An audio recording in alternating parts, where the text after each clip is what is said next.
Joining us today on Channel Q is Bulls paceman Ben Cutting. Ben, you've been in terrific form. You're sitting second on the list of Shield wicket takers. How does it feel? It feels pretty good at the moment, Ron. We've had a great start to the season, both for personally and for the team. With 6 wins, 3 in each format, it's a fantastic way to start the year.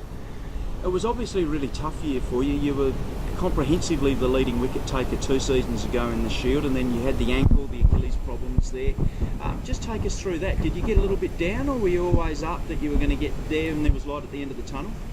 Everyone gets a little bit down when they get injured, Ron, but the year that I had before that was obviously a big one for me, and I was very happy with the way that went.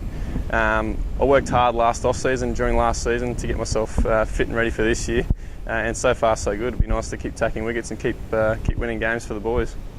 And there's been a fair bit of changeover too in the attack. I think you're the one constant, you're the one leading bowler who's played all 3 games, and it's changed from week to week. Has that been a bit strange, just adjusting to different mates around you in the attack from game to game? Not really, because we're all such a tight-knit group that everyone gets on so well, and my role doesn't change from a bowling perspective. But yeah, we have had a lot of injuries to start the season, and to still win games is a tribute to our depth, I guess.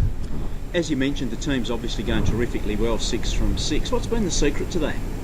Yeah, I think Buff is a big part of that. The way he's come in and really got us going pre-season with Damien Bendis has really prepared us well for the year. And Buff just knows and loves his cricket, and has sort of instilled that all in us.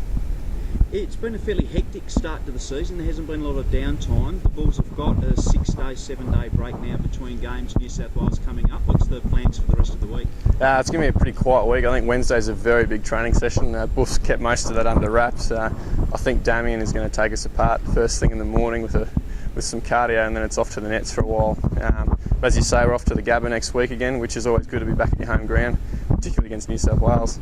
You're going to say New South Wales is always a big game. They've had a fairly slow start to the season, but they've started to score some runs there against South Australia. You always look forward to games against the Blue Baggers? Definitely, yeah. I suppose there's that state of origin feel to Queensland versus New South Wales, even in the cricket fraternity. So it's always good to come up against them, and it'd be nice to get a nice green wicket first day and have a bowl and roll them nice and early. Ben, as always, thank you for your time. Thanks very much, Ron.